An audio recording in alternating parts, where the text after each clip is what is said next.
उस रात कमरे की लाइट अचानक झपक कर बंद हो गई थी।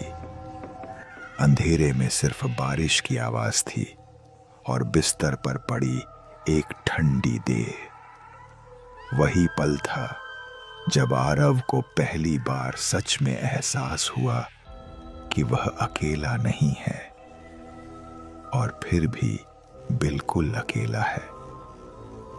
कमरे में घुटन थी, हवा में दवा, नमी और किसी अजीब सी सड़ांध की हल्की महक घुली हुई थी।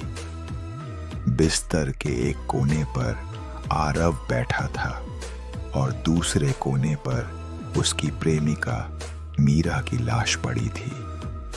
चेहरा शांत था, जैसे गहरी नींद में हो, लेकिन त्वचा का ठंडा होना हर सेकंड याद दिला रहा था कि सब खत्म हो चुका है। बाहर रात के 2:30 बजे थे और यह वो समय था जब अस्पताल से लौटने के बाद आरव ने दरवाजा अंदर से बंद कर लिया था। हर 80 से 90 सेकंड में बिजली चमकती और उस चमक में आरव की नजर मीरा के चेहरे पर जाती। हर बार उसे लगता पलकें हिली, लेकिन अगली ही सांस में एहसास होता यह सिर्फ उसका डर है। मीरा पिछले 3 साल से उसकी जिंदगी थी। अचानक हुई उस सड़क दुर्घटना ने सब कुछ छीन लिया था।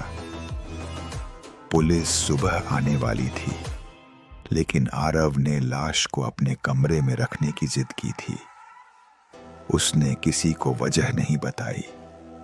रात गहराती गई।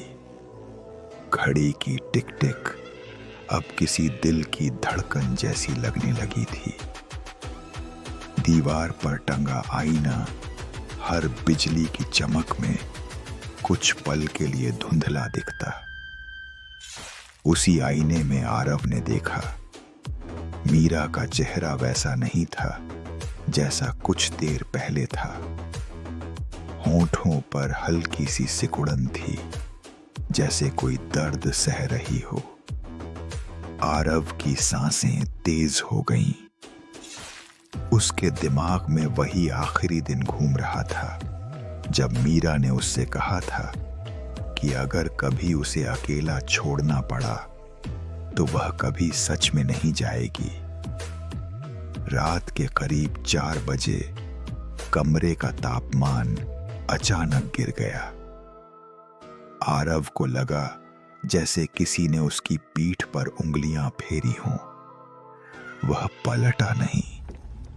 उसे यकीन था कि अगर उसने देखा तो वह टूट जाएगा। तभी बिस्तर की चादर में हल्की सी हरकत हुई, इतनी हल्की कि कोई और महसूस ही न करे, लेकिन आरव की पूरी रीढ़ हिरन दौड़ गई। सुबह की पहली रोशनी खिड़की से अंदर आई। पुलिस के सायरन की आवाज दूर से सुनाई देने लगी। आरव अब भी वहीं बैठा था। उसकी आंखें लाल थीं, लेकिन चेहरा अजीब तरह से शांत। जब दरवाजा खोला गया तो मीरा की लाश बिल्कुल सामान्य हालत में थी। कोई हरकत नहीं, कोई बदलाव नहीं, लेकिन डॉक्टर की रिपोर्ट में एक बात ने सबको चुप करा दिया। मौत का समय सुबह 5 बजे बताया गया था, जबकि दुर्घटना रात 11 बजे हुई थी। और आरव उस दिन के बाद कभी किसी ने उसे सोते हुए नहीं देखा।